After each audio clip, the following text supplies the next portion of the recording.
Lisa Martinez rubbed her tired eyes and reached for her coffee cup. The night shift at Pluto Station was always quiet. Too quiet. She had been monitoring deep space signals for 3 years now, and most nights nothing happened. Just the usual. Cosmic background noise and the occasional data burst from Earth. Ships. But tonight felt different. The communication array started beeping softly. Lisa looked at her screens and frowned. There was something coming through on the emergency frequencies. The signal was weak and broken, like it was coming from very far away. She put on her headphones and listened carefully. At first, it sounded like static. Then she heard something that made her heart race. Voices. Alien voices. "Computer, clean up this signal," she said quickly. Her hands moved over the controls, trying to make the transmission clearer. The voices became stronger. They were speaking in a language she had never heard before, but the tone was unmistakable. Fear, panic, desperation. Lisa's translation software started working on the alien words. Slowly, phrases began appearing on her screen. "Help us. They are killing everyone. Please someone answer." She grabbed her communication device and called her supervisor. "Chief Baker, you need to get down here right now.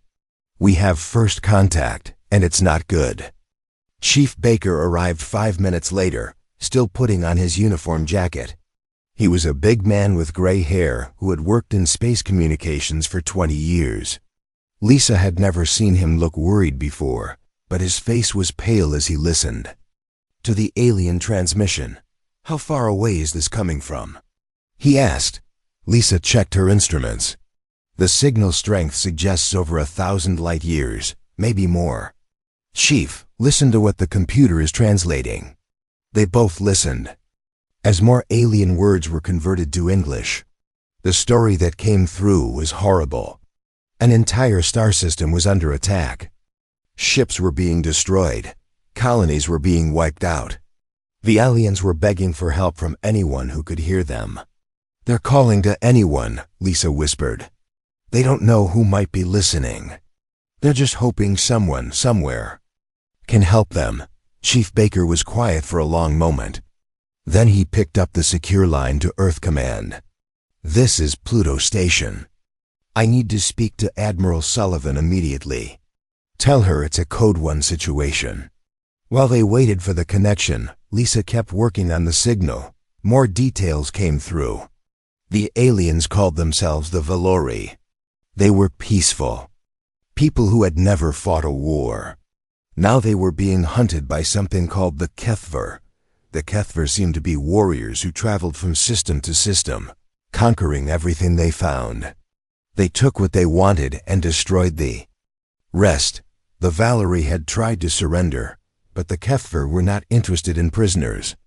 "Admiral Sullivan is on the line," Chief Baker said. Admiral Kate Sullivan's voice came through clearly from Earth. She was known throughout the Earth Defense Force as a tough leader who made hard decisions quickly. "What do you have for me, Chief?" "Ma'am, we've intercepted an alien distress call. Multiple alien species are being attacked by hostile forces. They're asking for help." There was silence on the line for several seconds. Then Admiral Sullivan spoke again. "How far away?" "Over 1,200 light years, ma'am. The Kepler 442 system." Another pause. "That's impossible. No one could get there in time to help. How long has this attack been going on?" Lisa checked her readings. Based on the signal timestamps, the attack started about 6 hours ago. "But Admiral, they're still transmitting. The attack is ongoing." "Send me everything you have," Admiral Sullivan ordered. "I'm calling an emergency meeting of the Defense Council. This changes everything." The line went quiet. Lisa and Chief Baker looked at each other. They both knew what this meant. For decades, humans had wondered if they were alone in the universe. Now they knew they weren't. And the first aliens they had found were being slaughtered.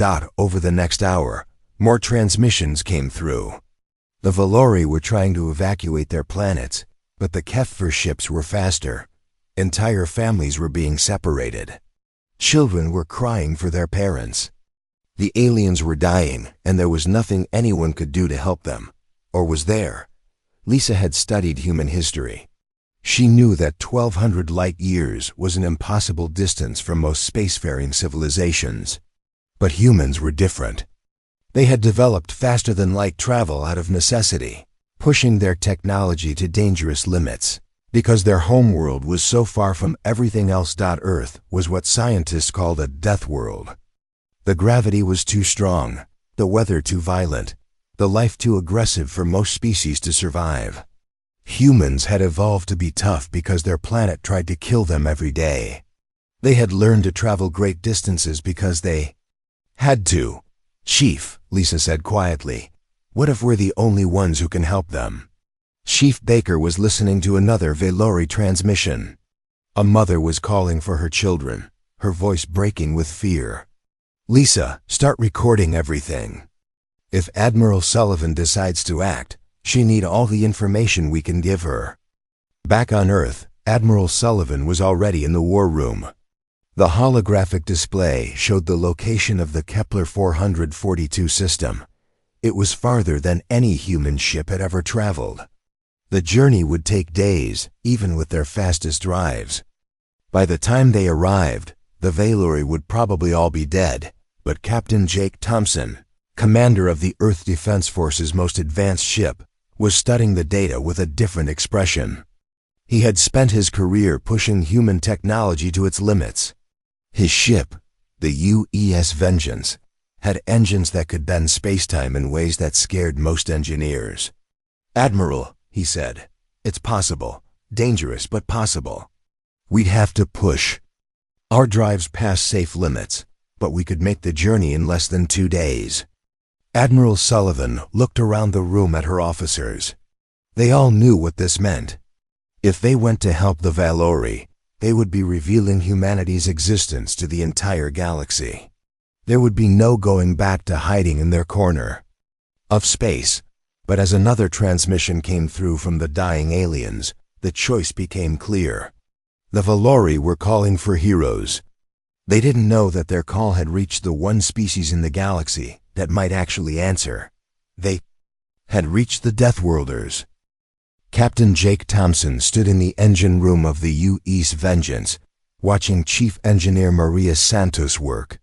She had been awake for 36 hours straight, modifying the ship's faster-than-light drive for a journey no human had ever attempted before. "Maria, tell me honestly," Jake said. "What are our chances?" Maria wiped grease from her hands and looked at him with tired eyes. 50-50, Captain, maybe less. We're going to push these engines 3 times past their safety limits. The drive could tear the ship apart, or we could end up lost somewhere between galaxies." Jake nodded. He had expected that answer. "And if we don't push them that hard? Then we arrive in 4 days instead of 2, and everyone we're trying to save is already dead." Around them, the engine room hummed with dangerous energy. The Vengeance was the most advanced ship in Earth's fleet, but even she wasn't designed for this kind of journey. Maria's team was working miracles, rewiring systems and bypassing safety protocols that engineers had put in place for good reasons. On the bridge, Commander Ryan O'Brien was coordinating with the other ships in their battle group. 11 more vessels had volunteered for the mission, each one pushing their own limits to make the impossible journey. Captain Steve Williams of the assault carrier UES Defiance called in over the communication system. "Jake, my engineers say we're ready. My Marines are loaded and my pilots are in their fighters. But I have to ask, do we even know what we're flying into?" Jake looked at the tactical display. Dr. Amy Rodriguez had been working around the clock with Professor Dan Mitchell to decode more of the alien transmissions. What they had learned was both helpful and terrifying. "Amy, brief the captains on what we know about the enemy," Jake said. Dr. Rodriguez appeared on the communication screen. She looked exhausted but determined. "The attackers call themselves the Kethver. From what we can translate, they're a warrior species that has been conquering other civilizations for centuries. They're physically stronger than most known species, with natural armor plating and enhanced reflexes. Captain Beth Clark of the heavy cruiser U.S. Retribution frowned. How do they compare to humans? That's the problem, Amy continued. We don't know. The Valori describe them as unstoppable killing machines, but the Valori are peaceful people who have never fought a war. They might think a house cat is an unstoppable killing machine. Professor Dan Mitchell added more information. What we do know is that the Kethver use advanced energy weapons and have ships that are larger than ours. They seem to prefer direct assault tactics rather than strategy or stealth. Captain Alex Turner of the stealth destroyer U.S. Shadow spoke up.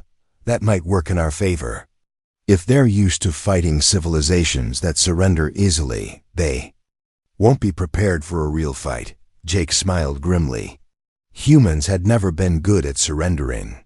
Even when they were completely outmatched, they found ways to keep fighting. It was a trait that had helped them survive on their dangerous home world. Lieutenant, Colonel Sam Parker's voice came through from the Marine deck. Captain, my boys are ready. We've been studying the Valori city layouts that came through in their transmissions. If we need to fight on the ground, we'll be prepared. Sam's Marines were the best soldiers humanity had ever produced. They had trained in Earth's harshest environments, from Arctic wastelands to jungle warfare. They had learned to fight in zero gravity and in the crushing depths of Earth's oceans. If anyone could face an unknown alien enemy, it was them. Fleet was an impressive sight. 12 ships, each one representing humanity's finest technology and bravest crews. But Jake knew they were still taking an enormous risk. They were going to fight an enemy they had never seen, in a star system they had never visited, to save people they had never met. Admiral Sullivan's voice came through on the secure channel. Jake, we're getting new transmissions from the Valori. The situation is getting worse. The Kethver have started targeting civilian evacuation ships. Jake felt anger building in his chest. Attacking military targets was one thing, but hunting down fleeing civilians was something else entirely. Understood, Admiral. How long until we can launch? Maria Santos answered from the engine room.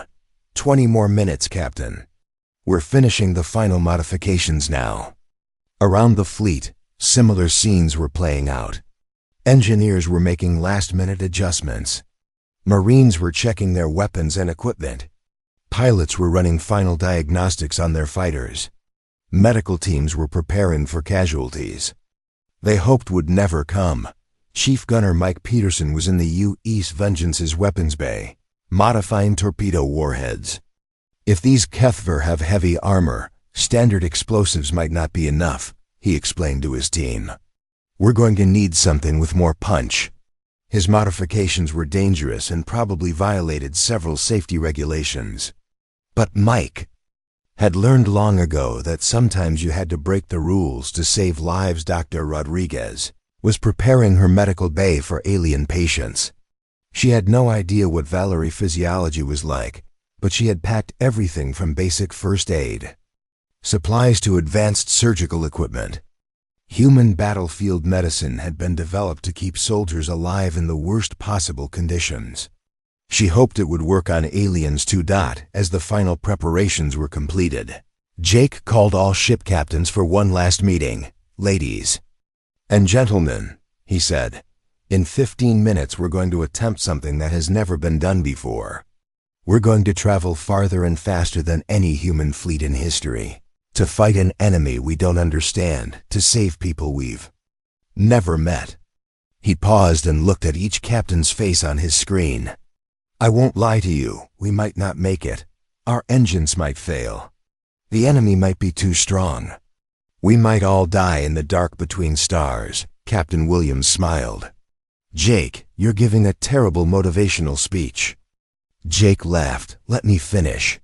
We might fail, but we're going to try anyway, because that's what humans do. When someone calls for help, we answer. When someone is in trouble, we come running. Even if it's impossible. Especially if it's impossible. The Other captains nodded. They understood. "All ships, prepare for jump," Jake ordered. "Let's go save some aliens." The human fleet dropped out of faster-than-light travel at the edge of the Kepler 442 system. Captain Jake Thompson stared at his main screen and felt his stomach turn. The system was a war zone. Burning ships drifted through space like dying stars. Massive alien vessels with dark hulls and glowing red markings were chasing smaller, sleeker ships that could only be Valori evacuees. The smaller ships were trying to escape, but the larger ones were hunting them down one by one. "My God," whispered Commander Ryan O'Brien from his position at the sensor station. "Jake, I'm reading 17 HFY warships. Some of them are twice the size of our biggest cruiser." Jake watched as a HFY ship caught up to a fleeing Valori transport. Energy beams lanced out from the warship, cutting through the transports. Hull like a knife through paper. The smaller ship exploded in a ball of fire and debris. "Communications, open a channel to all frequencies," Jake ordered. His voice was calm, but his hands were clenched into fists. Lieutenant Emma Brooks worked at her station. "Channel open, sir." Jake took a deep breath. This would be humanity's first words to the galaxy. "This is Captain Jake Thompson of the Earth Defense Force. We received your distress call." "Hold on, the cavalry is here." On the bridge of the largest HFY ship, Warlord Thexkar was enjoying the hunt. The Valori had been easy prey, just as his scouts had reported. Their ships were fast but lightly armed. Their people surrendered quickly when faced with superior force. Then his communications officer spoke up. "Warlord, we are receiving a transmission from unknown ships. They claim to be responding to the Valori distress call." Thexkar laughed. "A sound like grinding metal. Show me these fools who think they can interfere with the HFY Empire." The main screen showed 12 ships approaching from the system's edge. They were smaller than HFY vessels and had an odd, angular design. To Thexkar's experienced eye, they looked primitive. 12 ships, he said with amusement. "The galaxy sends 12 ships to face the might of the HFY. This will be over quickly." But Captain Alex Turner of the UE Shadow had other plans. His stealth destroyer was invisible to most sensor systems, a ghost ship that could strike without warning. He had been studying the HFY formations while the other human ships drew their attention. "Target the 3 destroyers on the left flank," Alex told his weapons officer. "Fire all torpedoes." The Shadow's modified torpedoes streaked through space, invisible until they struck their targets. The first HFY destroyer exploded before its crew even knew they were under attack. The second one managed to raise shields, but the human weapons punched through them like they weren't there. The third destroyer started to turn, but another torpedo caught it in the engine section. In less than 30 seconds, 3 HFY ships were gone. Warlord Thexkar stared at his tactical display in shock. How did they do that? Where did those weapons come from? His sensor officer was frantically working at his station. "Warlord, I cannot locate the ship that fired those torpedoes. It does not appear on our screens." Jake watched the enemy formation break apart as the HFY ships tried to find their invisible attacker. "All ships, engage at will. Show them what humans can do." The battle that followed was unlike anything the galaxy had ever seen. Most civilizations fought according to honor codes and established tactics. They announced their intentions, followed predictable patterns, and tried to minimize casualties on both sides. Humans fought to win. Commander O'Brien led his fighter squadron in a direct assault on a HFY cruiser. The alien ship's defensive guns were designed to stop other large vessels, not tiny fighters that moved like angry wasps. O'Brien's pilots flew through the ship's defensive fire like it wasn't there, dodging energy beams that would have vaporized them if they had connected. "Remember your training," O'Brien called over the radio. "These ships have weak points at the engine connections. Hit them there." His fighters swarmed over the HFY cruiser like earth insects, attacking a much larger predator. Their weapons were small compared to the alien ship's armor, but they were precise. One by one, they found weak spots and exploited them. Chief Gunner Mike Peterson had modified his torpedoes with unstable matter that Earth scientists barely understood. When his weapons hit HFY shields, they didn't just explode. They created tiny tears in space that pulled the enemy ship's energy into another dimension. "Peterson, what did you do to those torpedoes?" Jake asked as he watched a HFY battleship's shield simply disappear. "Something that probably violates the laws of physics, sir," Mike replied cheerfully. "But it works."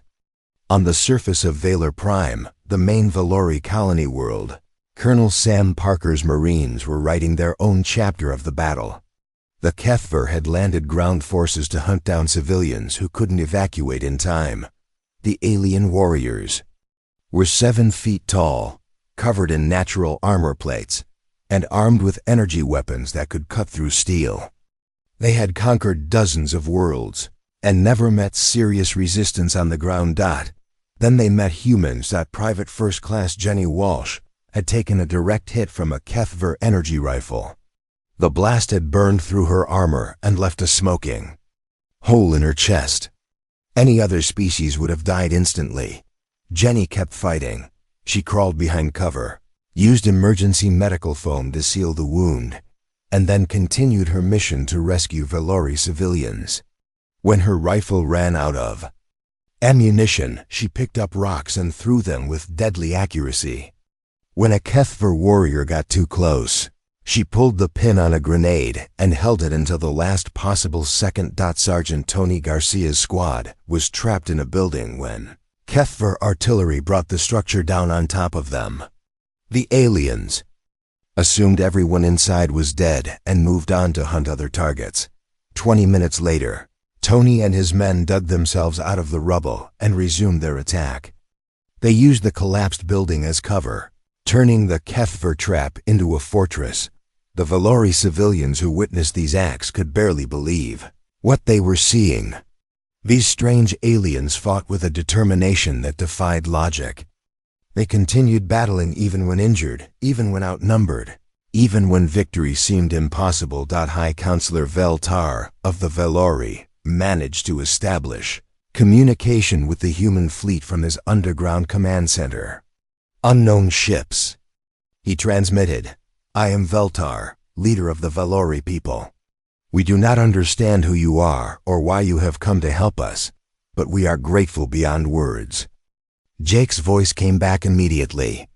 "Counselor, we're humans from the planet Earth. We heard your call for help.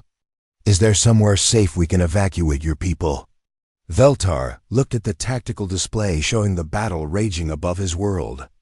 The mysterious humans were actually winning against the HFY, something that should have been impossible. "Humans," he repeated the word slowly. "We have never heard of your species. How did you travel so far so quickly? How are you defeating warriors who have conquered half the galaxy?" Jake smiled grimly as he watched another HFY ship explode under human fire. "Counselor, we'll explain everything later. Right now we have a job to finish."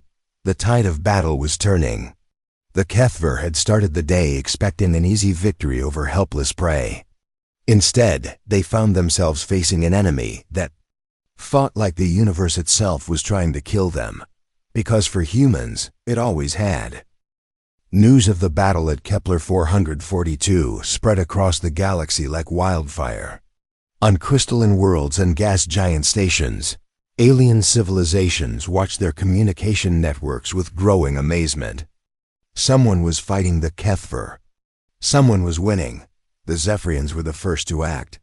Their crystalline forms allowed them to process information at incredible speeds, and they had suffered under HFY raids for decades. Within hours of the first battle reports, they began transmitting tactical data to the human fleet. Captain Jake Thompson received the alien data through his communications officer.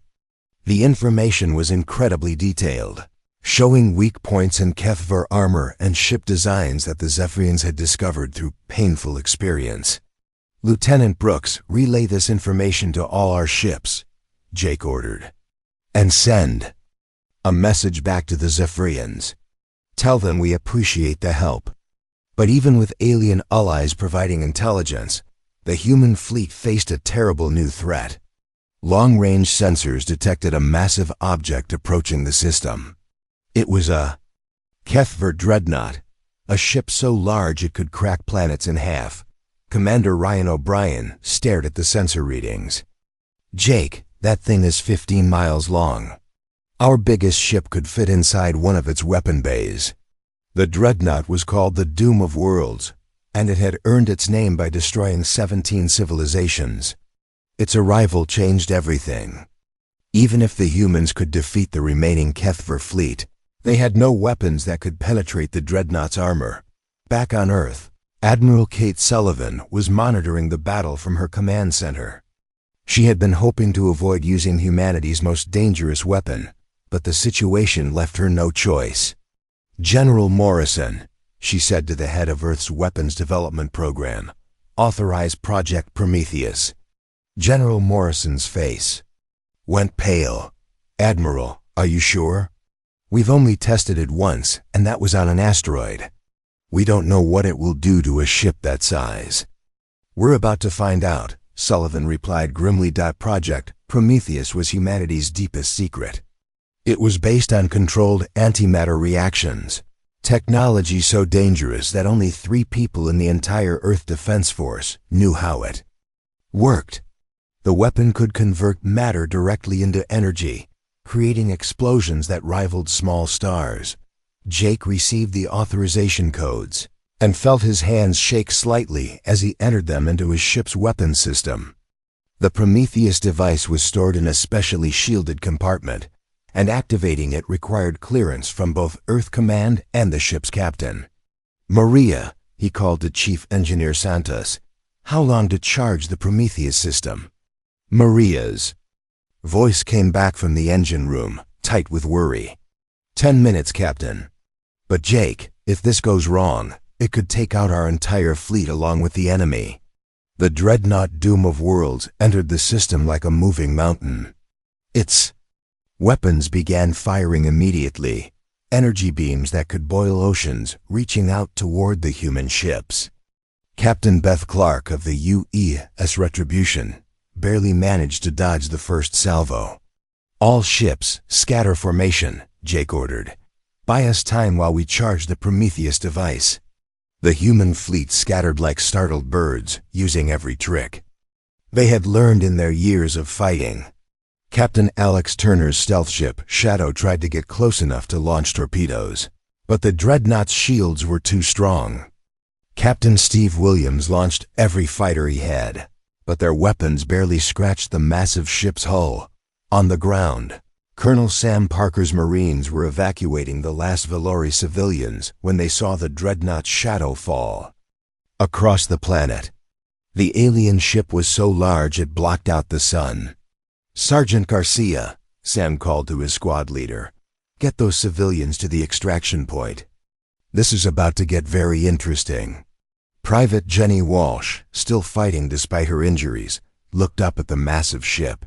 "Sarge, please tell me our guys have a plan for that thing." "They better," Garcia replied, "because we're all out of rocks to throw at it." The Prometheus device finished charging just as the dreadnought's main weapon began to glow. The alien ship was preparing to fire its planet-killer beam at Valor Prime. "All ships, clear the target area," Jake announced. Firing Prometheus in 5 seconds. The weapon launched silently from the UE's Vengeance. It looked like a small metal cylinder, nothing that could threaten a ship 15 miles long. But as it approached the dreadnought, space itself began to bend around it. The Prometheus device struck the Doom of Worlds directly in the center of its hull. For a moment, nothing seemed to happen. Then reality broke. The dreadnought didn't explode. It simply stopped existing. Matter converted directly to energy in a flash of light brighter than the system's star. the massive ship that had destroyed 17 worlds became pure energy and dispersed into space. The silence that followed was deafening. Every sensor in the system registered the impossible energy readings. The remaining HFY ships stopped moving entirely, their crews stunned by what they had witnessed. Warlord Dexkar's voice came over the communication channels, no longer arrogant but filled with fear. "What are you? What kind of weapons do you possess?" Jake's reply was simple. "We're humans, and we don't like bullies."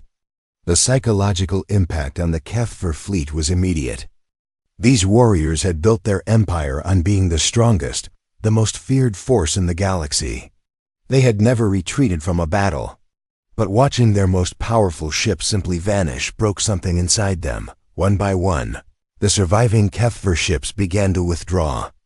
They jumped to faster-than-light travel as quickly as their engines could manage, fleeing the system they had come to conquer. Lieutenant Emma Brooks was piloting her fighter through the debris field when she spotted a damaged Velori evacuation ship. The alien vessel was venting atmosphere and losing power. "UE's Vengeance, this is Brooks," she called. "I've got Velori civilians in trouble. Requesting permission to attempt rescue." "Permission granted," Jake replied. "Be careful out there." Emma maneuvered her fighter close to the damaged ship and used her emergency docking clamps to seal the hull breach. Inside, she found a Valori family trapped in their damaged cabin.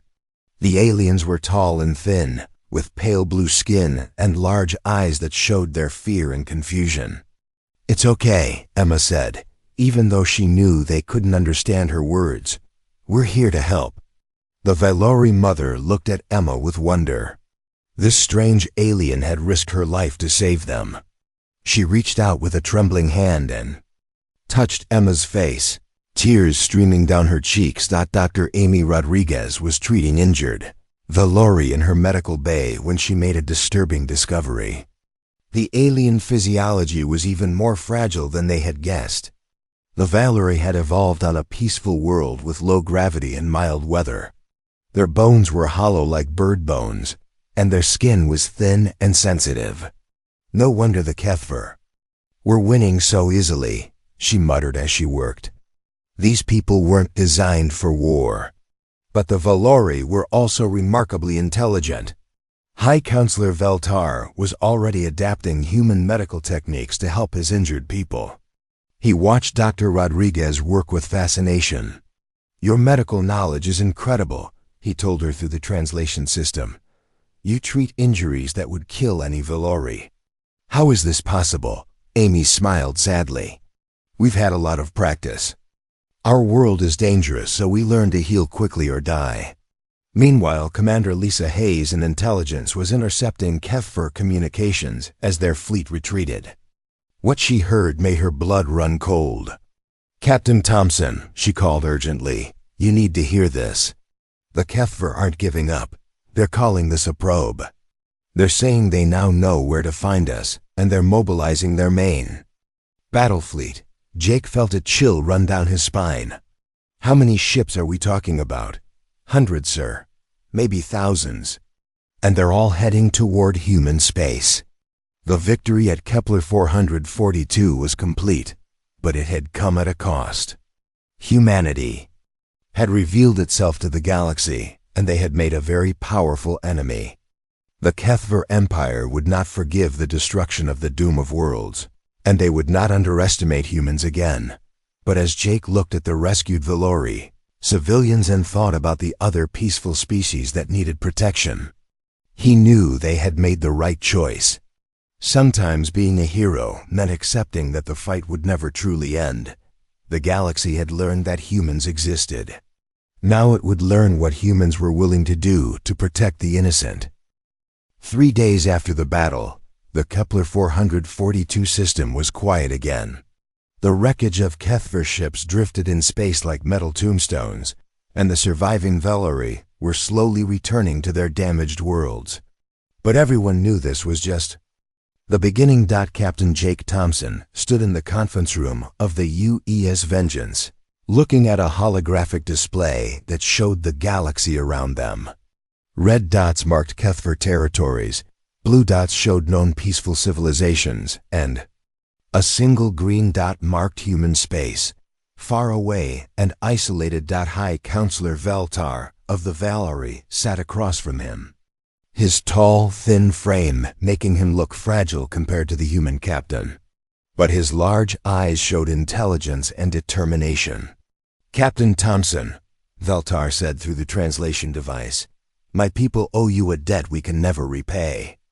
You saved our entire civilization. But I must ask, why did you come? Why did you risk everything for strangers?" Jake thought about the question for a moment. Where we come from, when someone calls for help, you answer. It doesn't matter if you know them or not. It's just what you do. Veltar studied the human captain with curiosity. "Your species is remarkable. The Kethver have terrorized the galaxy for centuries. No one has ever stood up to them before."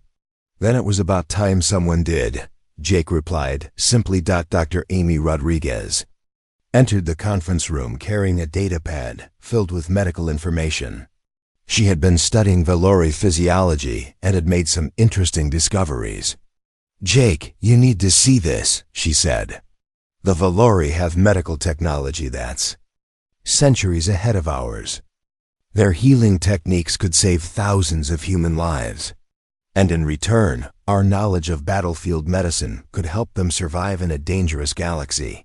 Veltar nodded eagerly. "We would be honored to share our knowledge with humans. We have learned much from watching your doctors work.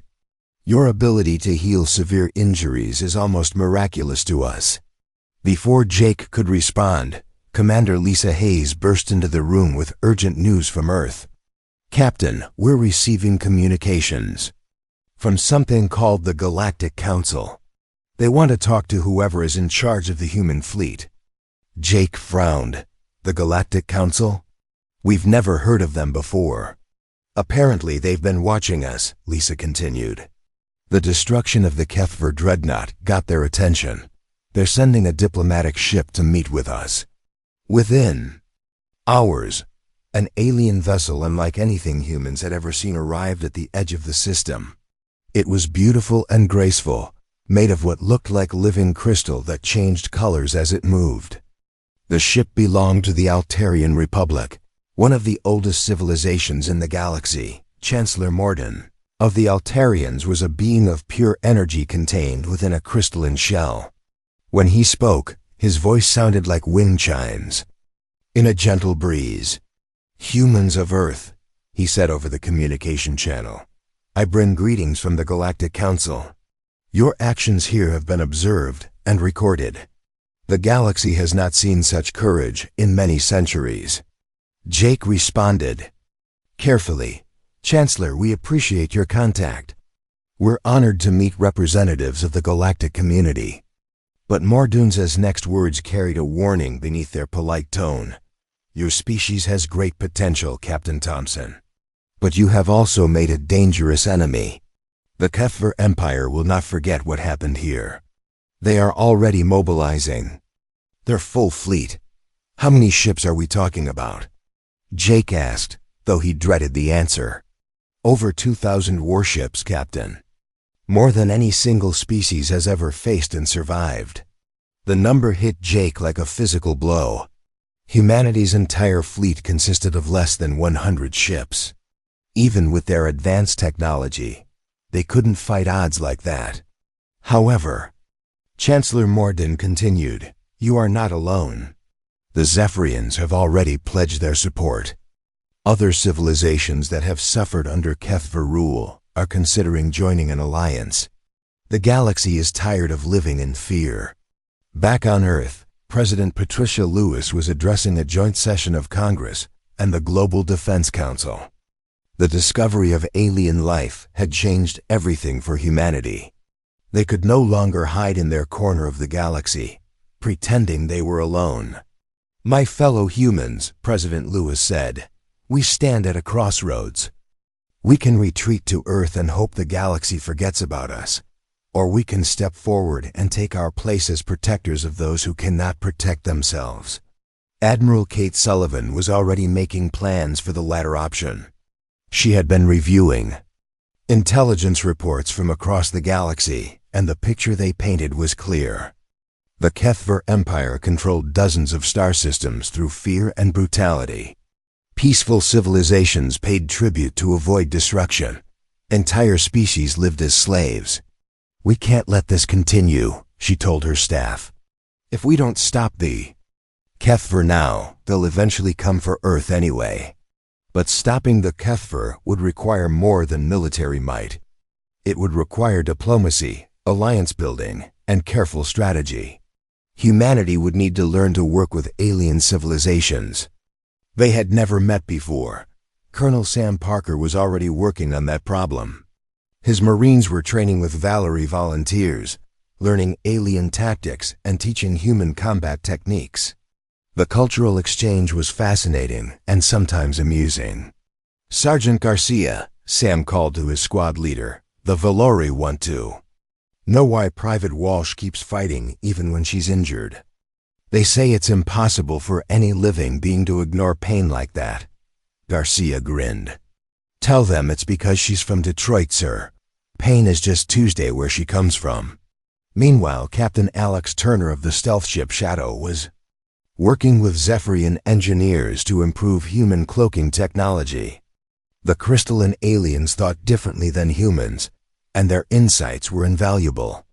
"Your stealth systems are impressive," the lead Zephyrian engineer told him, "but they can be improved. We have learned to hide from HFY sensors out of necessity." As the days passed, more alien civilizations reached out to the humans. The Valori became their first official allies, offering advanced medical technology and energy systems in exchange for protection. Other species were more cautious, but they were watching humanity with growing hope. Captain Jake Thompson received his final orders from Earth Command 2 weeks after the battle. He was to remain in the Kepler 442 system as humanity's first ambassador to the galaxy. His mission was to build alliances and prepare for the counterattack. "Jake," Admiral Sullivan said over the secure communication channel, "I won't lie to you. The odds are against us. The HFY have more ships, more experience, and they know we're coming now." "Understood, Admiral," Jake replied. "But we have something they don't." "What's that?" Jake looked out at the stars, thinking about all the civilizations out there that had been living in fear for too long. "We have friends, and we have something worth fighting for." The HFY Empire was indeed mobilizing its full strength. Their ships were faster, their weapons more powerful, and their warriors more experienced than anything humanity had faced. But they had made one critical mistake. They had given the galaxy a reason to hope. As Jake finished his report to Earth, he included a simple message that would become famous throughout human space. "We came here to answer a cry for help. Now, we find ourselves at the center of a galactic war. But if the choice is between hiding and protecting those who can't protect themselves, there's no choice at all. Humanity has found its place among the stars as guardians of the innocent and the nightmare of tyrants. The war for the galaxy was about to begin, and the Deathworlders were ready.